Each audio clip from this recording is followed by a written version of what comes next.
Welcome to the Slade Ham Experiment, the first one of 2023. My midnight spaceship is very red this evening. Got a fresh cup of tea. It's too hot to drink. We're just going to let it sit there.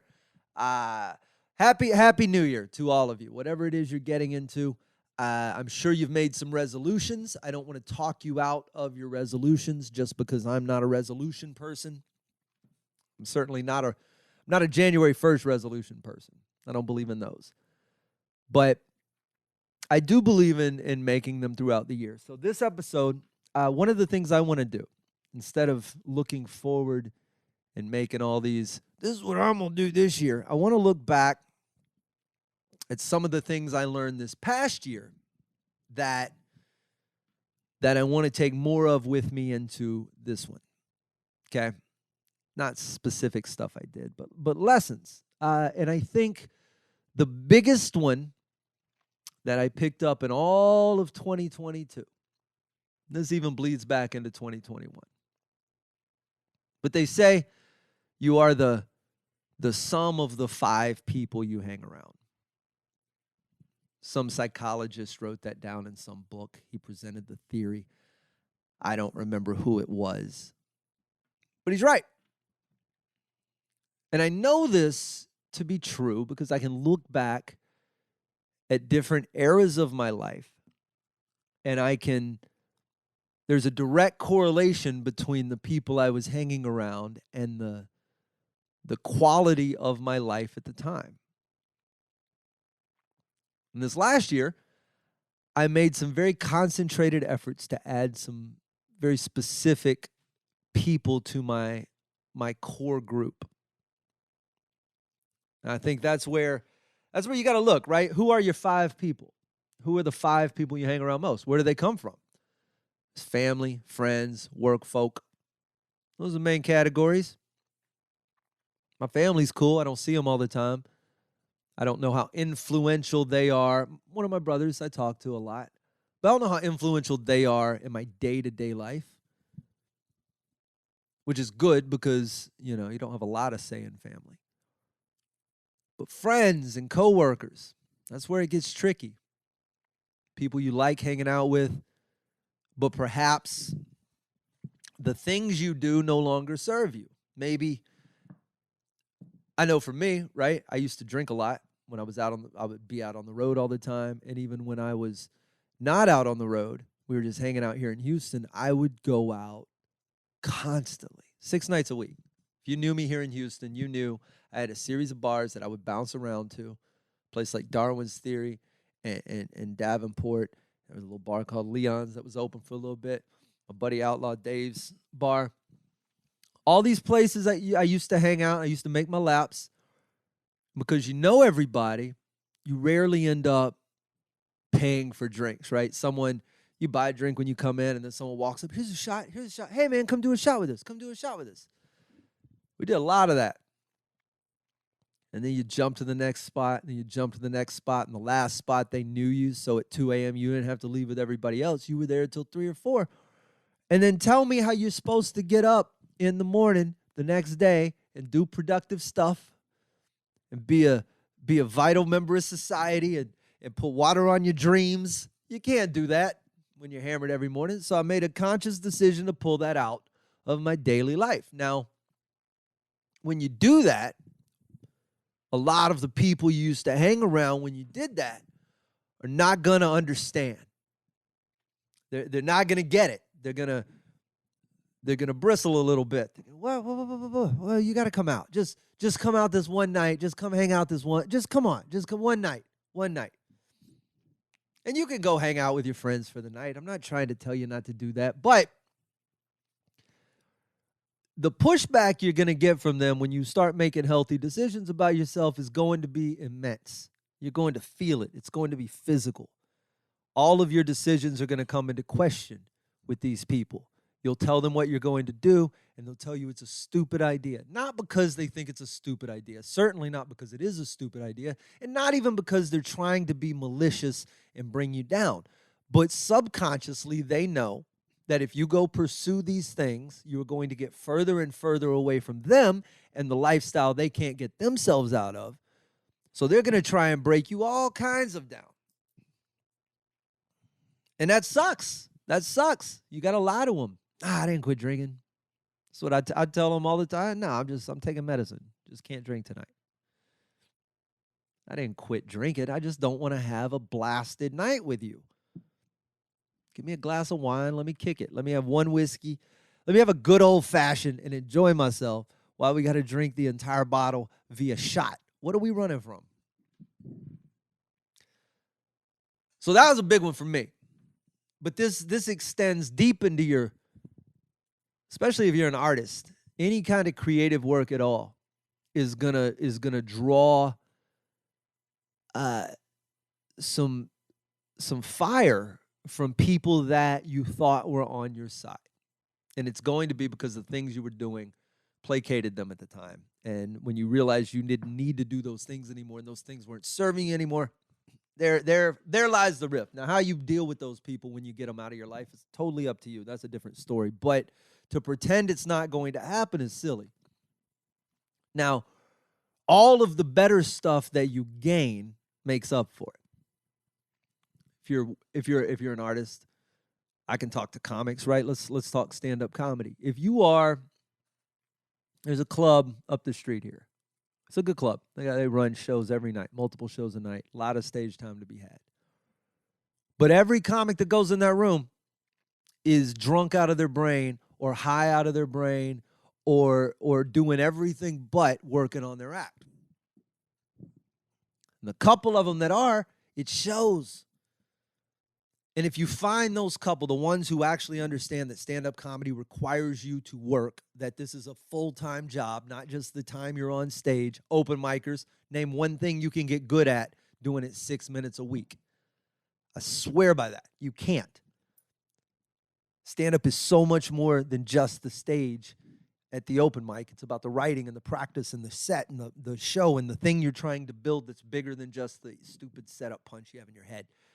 And to do that, you need people who can push you a little bit, people who are encouraging, people who know or at least think they know or have done the research on what possibly might be the next step up in your career from where you guys probably sit.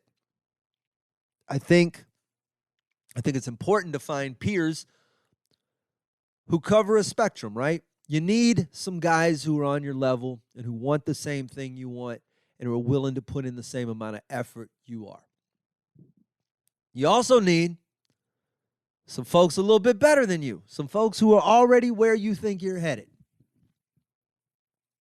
Somebody who, when you go, I think this is the next step, can possibly guide you and say, well, that wasn't my next step, but I could see how it could possibly be yours, and here's how I'd try it.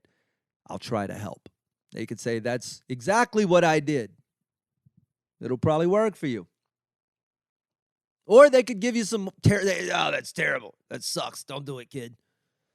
But you need all that advice. You need to put it all in your little machine and chew it up, put it in your mouth, swish it around, spit out some Eunice.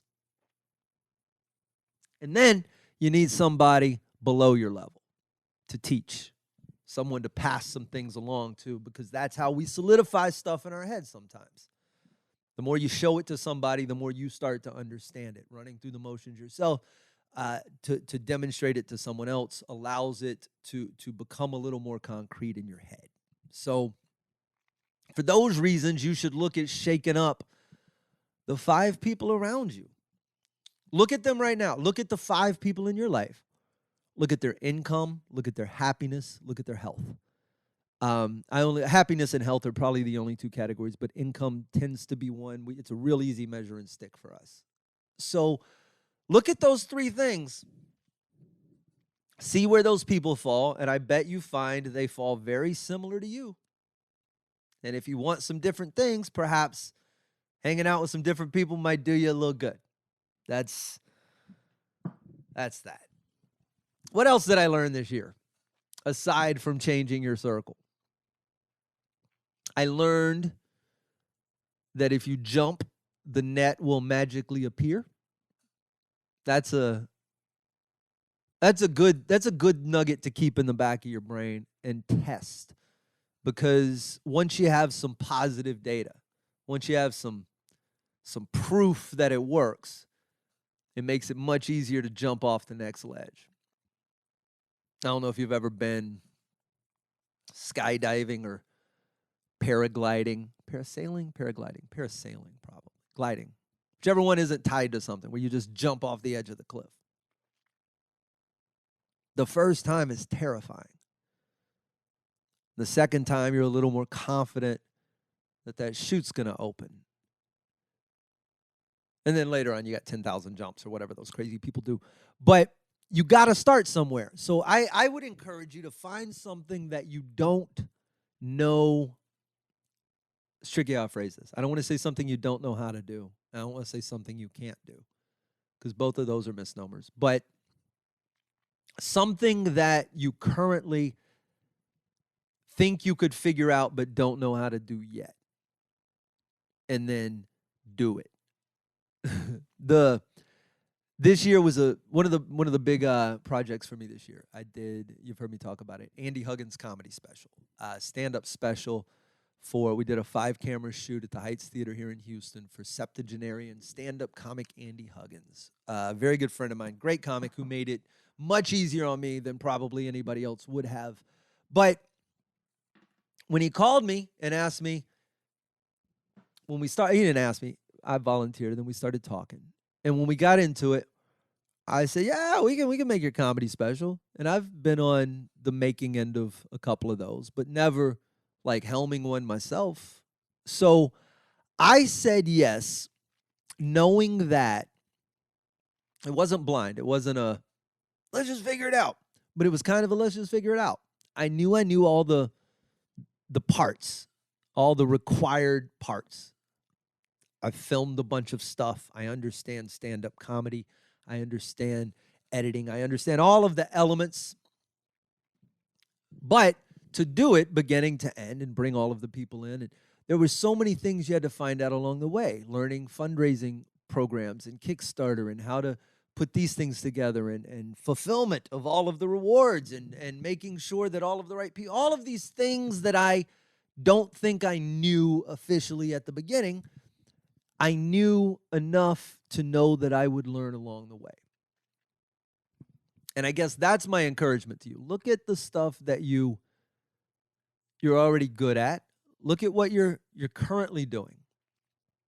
And then look at whatever is 2 or 3 iterations past that, whatever the next couple of steps are. And then just commit to it.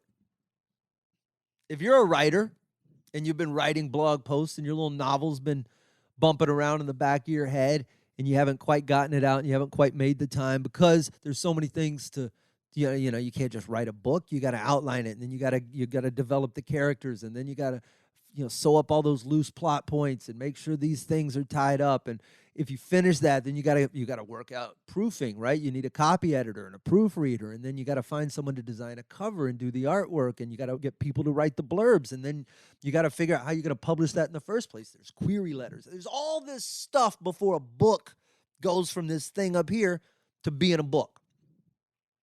And I'm telling you, as someone who has a book sitting here somewhere, that you don't have to know how to do any of that shit to get started. Just do it. Just start. It's the best advice I can give you. You have to have something from which to start editing, something with which to start building better stuff on top of. And you will learn all of that stuff along the way. I guarantee it. But you have to be willing to commit to saying you're going to do this thing before you know how to do this thing. That's a big one.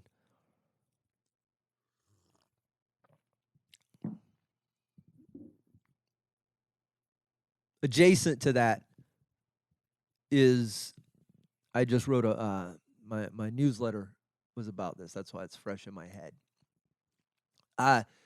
You don't need a seat at the table. We're all artistically worried that we're not gonna get our seat at whatever table it is we're trying to huddle around. And the truth is, most of these tables are crowded, messy, sloppy places that you really don't want to have. You want to drag your chair over there and squeeze in between these two. Look at those two. You don't want to sit at that table. It's 2023. All the tools you could ever want are at your disposal to build your own table. There's no reason to have to go subject yourself to all of this dog eat dog competitive stuff. If you really got stuff up here, you just got to make it. You got to get it out. Sometimes that means coming over and banging out your own table. So you got a place to work from. Enough art. I think the biggest flag I planted this past year was it looked like a social media flag. I'm not doing social. I'm sick of hearing me talk about it too. But it was more all-encompassing. Social media, news, the alarmist stuff was what had to go. And this bled all over my whole life, down to the stuff I watch for leisure, right? A lot of people recommended to me, I watch a lot of documentaries. A lot of people recommended to me this Volcano documentary. I don't know if you watched it. It's probably still in the top 10. Rescue from Whakaari, the Volcano. That's what it's called. It's called The Volcano, Rescue from Whakaari. Whakaari. Whakaari is New Zealandish. New Zealandish? New Zealand, anyway. Kiwi. White Island off the coast of New Zealand. That's where this took place. And if you watch the documentary, this is the line I finally drew in the sand. I'm going to have to find a different way to vet these. Different people are going to have to watch them for me. I'm going to have to Google harder before I commit. Because these documentaries have figured out the formula for fishing for human attention. They know how to put that little line in the water, pop the cork a little bit, jiggle the bait, and then we just jump in with our big, dumb trout mouths, and they just reel us in over the slow, plodding course of 90-something minutes. There is no, I'm going to save you some trouble, Volcano possible watchers. There is not 90 minutes of story to be had. None. Someone is going to have to do the math on how much unrelated B-roll of just smoke in the air while some sad person's talking in the background. Because they lead you in, boy. They lead you in at the beginning. Slow, somber music, and then they start introducing you to the people. And you know the formula. Nice, slow introductions. Not all these people are going to make it. They were on a volcano island. They introduce you to one couple. And this is what I was right about to change the channel, too. I was right about to find something else to watch. And then, because shitty relationships will grab my attention. I can't take my eyes off of a train wreck because I have such empathy for the guys involved usually. Sometimes it's the woman, but whoever's the victim of whatever train wreck hostage situation they've gotten themselves into. I got to watch. I got to pull for the guy, you know? So they introduce this couple. And I'm watching this for lava reasons first, right? I have no interest in this couple. But they introduce them, and you see them sitting on the couch, and they do she's talking, but they do a super close zoom in. You can see her arm is all burned up or her neck. You're like, oh, shit. Oh, my God. This really went down. They were in the lava. And then the dude's legs are all burned up. And you're like, is this what this is leading to in this modern day age of cell phone video?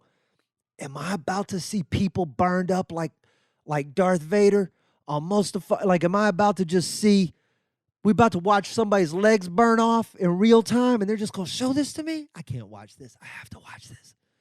And I'm watching, and they're building up the drama. You know what I mean? The guys, we knew we shouldn't have gone to the island. They told us it was a dangerous place. But then the signs promise so much adventure. A drama-filled day, an amazing lake filled with acid. Bring your camera. That's what the dude's saying. And then they cut over to Burn Lady. And this is where her face does she looks. And of course, it was Matt's day to pick the excursion. And right then, I knew this dude's life was over. Bro, she is about to blame you for lava burns for the rest of your life. Get out now. Whatever you do, I don't care what y'all survive together. I don't care what tragic situation makes you feel closer. This woman, watch it. You got to watch it. Fast forward to her face when she says, it was Matt's day to pick the excursion. That is forever blame if I have seen it.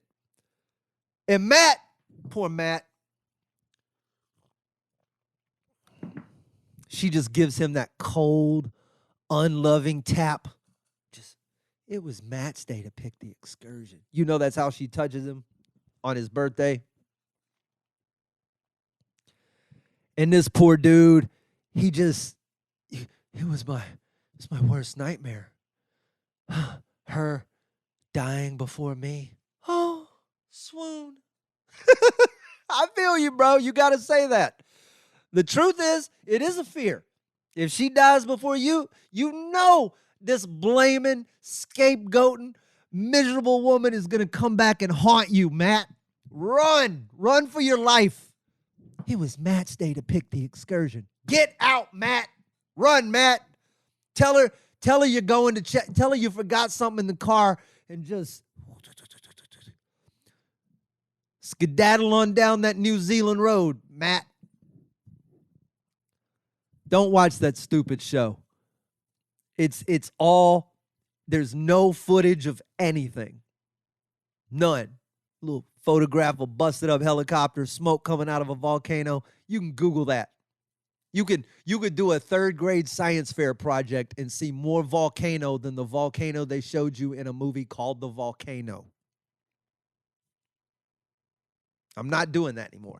I'm not getting dragged through 90-something minutes of torment for no payoff. Same way I'm not sitting there on your dumb TikTok or your shorts on YouTube or your stories or your reels or anything else that drags me out for 90 seconds and then gets to the end. You ever watch someone making something cool on one of those videos? You're like, man, this is actually interesting. I'm kind of enjoying watching this. And you have to watch the whole video. They get to the very end and you see the thing for about a split second. And then it's just gone, disappeared, vapor, dust in the wind, tears in the rain. Out of here. And the only way to see it, that thing you wanted to see, now that you know it's there, you got to watch that whole slow video again. You can't fast forward these things. You just got to wait while the meter ticks to the end. You got to watch it all the way. And then it finally gets to the end. And blink, you see that little thing for a millisecond. That's what it does to me. I know I'm being drugged. Maybe we're not all aware. Maybe a lot of people just think this is normal. But the machine that knows how to wind us up like this little narrative trick they use where they slowly introduce people and then slowly kill them but still don't show you anything. And at the end, you realize there's been no substance to the entire ride. You just went on it anyway. It's terrible, terrible, terrible, terrible. Do I know anything else? Maybe. I don't know. I know that frequency I live on, having things drawn out to that extent is not my frequency. That bugs me. It keeps me off kilter. If it does you as well, I encourage you to move on. The only other thing I think I learned this year, we'll get out of here. I noticed, probably in myself too, but amongst a lot of other people, that here's what gets me. Anger is not a rational response to things you don't understand. If you think about it. Think about all the stuff people get upset about, especially when it comes to the current day and age, gender and race and a lot of these things, that people tend to have just a reaction to just the word, the subject, the topic. It gets brought up and they instantly have a visceral reaction. Something physical happens to them and they get mad, like they're threatened, like it's a threat response. And that, if you really dig in, is not a rational response to something you don't understand. Trying to To understand it is. Trying to understand something you don't understand is a rational response. Or simply shrugging and walking away. Oh, I don't know what that is. Bye. That's what you do when you don't understand something. Either figure it out or you move on. You don't get mad. We got to do better this year. I got to deal with my own anger issues, right? That's something I'm working on in 2023. At least to make sure that they're not instant responses, instant default responses, things that bubble up without me having any real say-so. If I'm going to get mad, let it be on purpose. Going forward, I've got lots of things to do. Japan in March. I will be in the Middle East and Africa in April. I'm coming back. Most of May and June will be on the road, shooting my special, hopefully this summer. We got to pick a date. I am deep into the new memoir. It's challenging me in ways the first book did not. So it's taken me longer than it should, but it's also, I think, some of the best stuff I've ever written. I am a long way from finished, so the truth is I might throw it all away. But there's your confirmation that it ain't just you. We're all sucking it up out here. Wherever you're headed, whatever you're doing, do me a favor and look back on last year before you look forward to this one. Not that you shouldn't be making plans, but I think it's always healthy to revisit the things you did well and to try to do more of those. In my case, more tea, more Midnight Spaceship, more us communing weekly. I've got a lot of interviews coming up and some of those episodes. It's going to be a fun year. I'm grateful you're with me.